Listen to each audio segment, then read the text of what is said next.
past 3 years, the massive 92N2E gravestone radar began its slow, calculated rotation, one full sweep, every 12 seconds, casting powerful electromagnetic waves into the sky with enough energy to cook a 20-pound turkey from 6 miles away.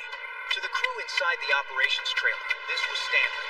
Screens flickered, systems blinked green, and the shift change passed with little more than a few half-finished cups of coffee. Outside, the air was thick and still, the kind of sticky calm only found near the coast in the early hours before sunrise. There was no chatter, no tension, just the hum of diesel generators and the rhythmic pulse of a radar system doing exactly what it was built to do: detect threats that didn't exist. Roughly 55 miles northwest at Belbek Airfield, two Su-35S fighters sat on standby under reinforced hangars, their crews asleep or scrolling on phones. The overnight briefing reported nothing unusual, just another quiet shift in a theater of war that had grown used to stalemate. But 70 miles to the northeast, over low terrain and below radar sightlines, something else was in motion. This wasn't just another night. It only looked like one, because in exactly 15 minutes, a formation of 17 Ukrainian drive ones, powered by lawnmower engines and programmed with a $12 GPS chip, would begin the most devastating low-altitude swarm attack of the war. For now, the radar swept, the operators watched, and the sky, for a moment longer, remained quiet. By 4:02 a.m., while the Russian operators monitored a sky that still looked empty, the threat was already within range. 17 Ukrainian drones, 7 Beaver models, and 10 sides were skimming just 160 feet above the terrain, flying under the radar horizon like shadows on the sea. They had been airborne for over 2 hours, launched from concealed positions northeast of Melitopol. Each drone was on a pre-programmed route, guided by triple redundant navigation, commercial GPS, onboard inertial systems, and optical terrain matching. In this war, even a $12 chip from Alibaba had strategic value. Their formation was spread across a 8-mile wide front, each craft keeping exact distance from the next, their paths calculated to the meter. At 110 miles per hour, they moved with machine-like precision, slipping between hills and low tree lines, masked from radar, not by stealth coding, but by physics. At this altitude, the Earth's curvature creates a blind spot that no Russian radar could penetrate. The 92N2E gravestone could track a ballistic missile in low orbit, but it couldn't see a plastic-winged drone skimming under 200 feet. From the command trailer, the operators stared at blank screens, unaware that death was less than 15 minutes out. Back in the air, the swarm adjusted slightly. 7 Beavers climbed to 260 feet to prepare for diving runs. 5 sides held at 160. The remaining 5 dropped to just 100 feet, hugging the ground even tighter. The goal wasn't just to strike, but to overwhelm.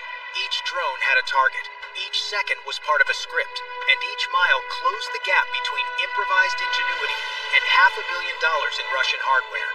The strike hadn't been announced. It had already begun. They didn't look like much because they weren't meant to. The drones now closing in on the S-400 site weren't born in defense labs or aerospace plants. They were assembled in workshops that once made kitchen cabinets, repurposed under wartime urgency. Built with plywood frames, plastic fins, and off-the-shelf components, each UAV represented a different kind of power, not wealth, but will. At $45,000 each, the Scythe drones carried a basic airframe, a consumer-grade GPS chip costing $12 on Alibaba, and a warhead engineered to punch through armor with surgical focus. Their counterparts, the Beaver drones, cost even less. But what they lacked in cost, they made up for in intelligence. Each drone operated with a triple redundant navigation system. First came GPS, unreliable in contested airspace, but effective when available. Second, internal inertial measurement units, accelerometers and gyroscopes, tracking every twist, dip, and turn. And third, what engineers called the Ukrainian wildcard, an optical terrain matching system that compared live visual feeds to stored satellite imagery, recalibrating flight paths in real time. Russian GPS jamming, once considered a significant deterrent, was suddenly irrelevant. Satellites could be blocked, but terrain couldn't be erased. And no amount of electronic warfare could confuse a drone that knew what every hill and tree should look like. The result was astonishing. Dozens of flying machines, powered by lawnmower engines and guided by smartphone logic, slipping past one of the most advanced air defense systems in the world. As the lead drone burned through its final ounces of fuel, it didn't hesitate. There was no radio chatter, no signal back home. Just cold, mathematical certainty and a preloaded mission that was now just 3 miles from completion. By the time the Russian radar finally picked them up, it was already too late. At 4:15 a.m., the 92 N2E Gravestone radar registered 17 fast-moving contacts at just under 20 miles out. 17 targets, all flying below 200 feet, approaching in a wide, shallow arc across a 3-mile front. The math was immediate and unforgiving. The Panzer S, one short-range defense system designed to protect high-value assets like the S-400, had 2 operational units at this site. Each could track and engage 3 to 4 targets at once, maybe 5 under perfect conditions, but this wasn't perfect. The drones were flying low, fast, and staggered across altitude bands, some at 260 feet, others at 160, and a few barely 100 feet above the ground. The layered assault was designed to saturate, confuse, and overwhelm. The radar cross-section of each drone was just 0.05 square meters, small enough to appear as digital noise. The Panzer's effective range against such low-profile threats was only about 3 miles. At a closing speed of 110 miles per hour, the defenders had 100 seconds to act. Each drone required at least 12 seconds to lock, launch, track, and confirm a hit. 17 targets meant over 200 seconds of engagement time, but they only had half that. The targeting computers began to stall, then overheat. Missile intercepts failed. The few successful hits didn't stop the rest. The system wasn't reacting, it was drowning. As the drones closed to within 2 miles, the limits of Russia's multi-billion-dollar defense grid were laid bare. It wasn't about how powerful the radars were, or how fast the missiles flew. It was about time. And time had run out. The moment the Russian air defense grid began to buckle, the drones shifted tactics. At just under 2 miles out, the swarm executed its final dispersal maneuver. 7 drones climbed to 260 feet for diving runs. 5 held their course at 160 feet. The remaining 5 dropped to 100 feet, skimming the ground with almost no radar signature. It was a vertical spread, a calculated, coordinated move that forced the Panzer systems to split attention across 3 altitude bands and dozens of incoming angles. The Panzer's targeting computer locked onto 2 drones, then stalled as 15 more flooded its engagement queue. It could not prioritize. Thermal signatures were nearly identical. Radar cross-sections too small. 1 missile was fired, then another. 1 drone shredded in a burst of tungsten fragments. A second disappeared in smoke. But then, silence. The battery's first launcher was empty. The second Panzer kicked in, firing in full automatic mode 1 missile every 3 seconds. More drones were hit, but more kept coming. At these speeds and altitudes, each decision delay was fatal. Within 90 seconds, both Panzer units were dry. 24 missiles gone, 5 drones down. 12 remained, and they were now inside a mile. With no time to reload, operators switched to 30mm cannon mode, spraying rounds blindly into the low dawn light. But it was like trying to swat hornets with a fire hose. The Russian defense network was no longer coordinating, it was reacting, flailing, failing. The layered assault had worked. The distraction of multiple heights, angles, and simultaneous threats overwhelmed both human operators and automated systems. The drones weren't just slipping through cracks, they had torn the entire roof off. With the Panzers out of missiles and the cannons missing wide, the remaining drones advanced unchallenged. At 4:47 a.m., the first Beaver drone made contact. It slammed into the primary 92 N2E Gravestone radar. The 44-pound shaped charge detonated precisely at the calculated standoff distance.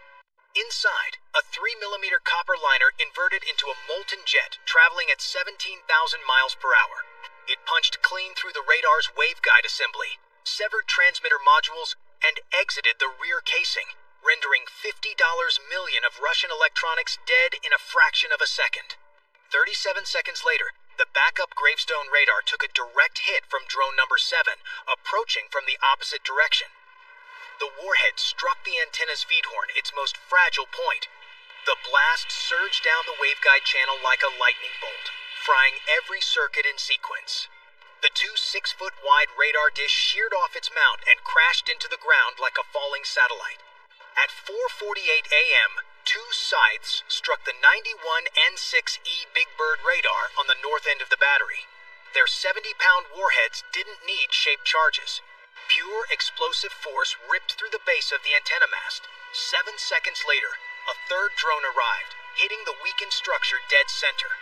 The entire 80,000-pound array folded in on itself and collapsed. The final act came at 4:49 a.m. when drone number 13 dove into a 5P-85TE2 launcher. The shaped charge penetrated the launcher's armor and ignited the missile magazine. The solid rocket propellant inside 348 N6E missiles ignited instantly, burning at 5,000 degrees Fahrenheit. The launcher ruptured violently. Flames and shrapnel triggered adjacent tubes. 3 missiles vaporized in a chain reaction worth over $4.5 million. The Russian S-400 system was no longer damaged. It was gone. The destruction was not gradual. It was total.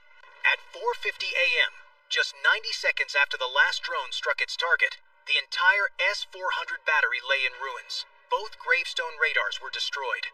The Big Bird arrays had collapsed. 2 of the 4 launchers were reduced to twisted wreckage, still burning. The others, without targeting data, were useless. $6 million launch vehicles with no eyes, no orders, and no time. By the time the Su-35S fighters launched from Belbek Airfield roughly 85 miles away, they were already too late. Their scramble order had come at 4:48 a.m., but with afterburners screaming and fuel burning at 100 gallons per minute, it would still take them over 8 minutes to reach the site. At 4:51, the jets arrived over the smoking crater that used to be one of Russia's most advanced air defense installations. Black columns of smoke rose 1,500 feet into the morning air. Secondary explosions were still cooking off as propellant ignited and metal collapsed under its own scorched weight. There were no radar returns, no missile locks, no communication. The entire system, worth over $500 million, had been neutralized in just over 3 minutes by 17 drones, built in workshops and powered by engines originally meant for lawn equipment. The math was staggering. $425,000 worth of drones had erased an entire node in Russia's strategic air defense network. It wasn't just a loss, it was a humiliation. Not from brute force, but from precision, coordination, and timing. The kind of loss that couldn't be spun or denied. From the air, the fighter pilots circled in silence. There was nothing left to defend.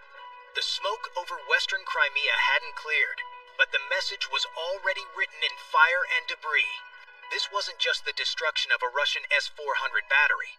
It was a revelation. In just over 3 minutes, the foundations of modern air defense theory had been shaken by plywood, plastic, and clever code. For decades, military supremacy was measured in price tags, billion-dollar radars, multi-million-dollar interceptors, layered systems built to track hypersonic missiles and stealth aircraft. But what happens when the threat costs less than a mid-size SUV and flies lower than a treetop? What happens when brilliance beats brute force? Ukraine answered that question with 17 drones that cost less than a single interceptor missile. The strike exposed the vulnerability of even the most expensive defense platforms when faced with coordinated, low-tech, high-intelligence attacks. It wasn't stealth technology. It wasn't hypersonic speed. It was pure operational design, stacked altitudes, precise timing, triple redundant navigation, and the exploitation of physics that no radar could overcome. Electronic warfare? Outsmarted. Radar tracking? Bypassed. Interception systems? Overwhelmed. In a war once defined by who had more tanks, more jets, and longer-range missiles, this single strike rewrote the balance sheet. It proved that in 21st century conflict, dominance belongs not to the wealthiest military, but to the most adaptive. It wasn't just a Ukrainian victory. It was a case study. A signal to every strategist, every defense contractor, and every general watching from afar. Because when 425,000